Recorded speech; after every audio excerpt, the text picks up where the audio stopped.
it no, this shocked me. I knew this was the case. I just didn't know they spent this much money on it. Now, did you know that, I know some people do and some don't. Did you know that Google pays Apple 20, well, I didn't know the number. I knew Google pays Apple to be their default search engine on all iOS products. So whether it be your iPhone, iPad, or MacBook, Google pays Apple to make Google the default search engine on all Apple products. Now, this number shocked me. Google pays $26 billion a year, $26 billion a year to Apple to make it the default search engine on all Apple products. Now, that was in 2021. So that number is probably inflated and gone probably 30 billion. I mean, that's an astronomical number. I mean, I knew they did that. I just didn't know the number, and they've kind of kept it secret. And now this lawsuit is bringing out these numbers. So this is how much they paid Apple. I mean, that is a ungodly amount of money. Now look, Google also pays and I'm sure a ton of money. Google also pays Safari is a part of Apple, so that would be part of the $26 billion. So Apple has Google as the default search engine on Safari, which is the Apple browser, but they also pay Firefox and a few other companies to be their default search engine. So Google's basically paying a ton of money, billions of dollars, to be the default search engine on numerous platforms. So my thinking, and I'm sure this has crossed their mind. Obviously, what do I know, right? But me just thinking, what if Google stopped that, right? $0. What if Google stopped paying other platforms to be the default search engine? So now they can say, well, look, we're not paying other platforms to have our search engine as their default search.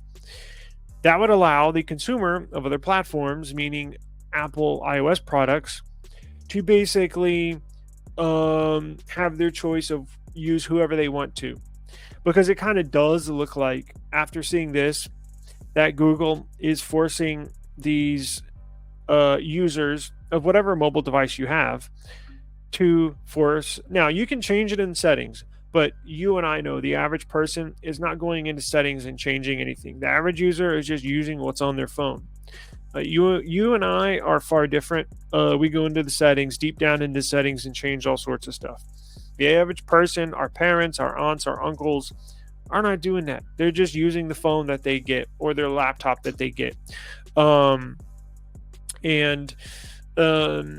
think if they can bargain this, or say make this part of, because again, it does look like if they're forcing, not forcing, but you and I know the average person, like I said, is not changing their default search engine. So it looks like, yeah, Google is basically forcing people to use their search engine.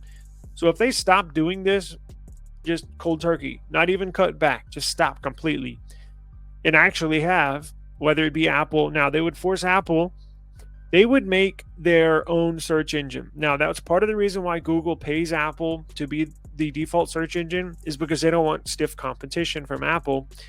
Apple once placed a bid to buy Bing. Microsoft purchased Bing.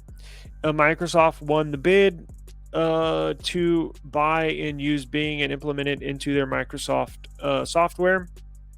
So that would force Apple to create or buy their own search engine and build that up and basically be a competitor.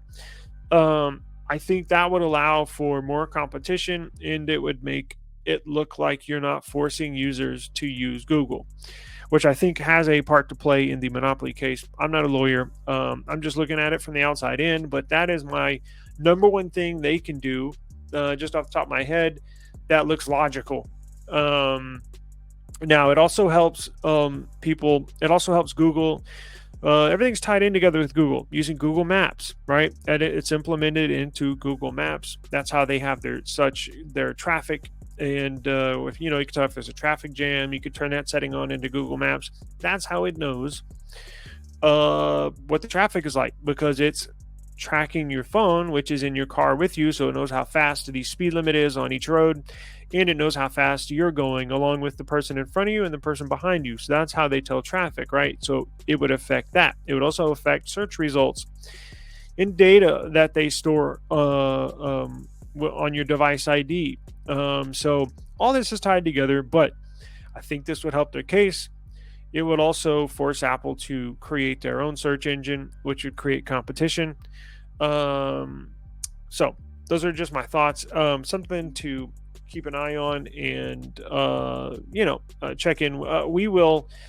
These things take forever. Sometimes these lawsuits can take years to do and go over.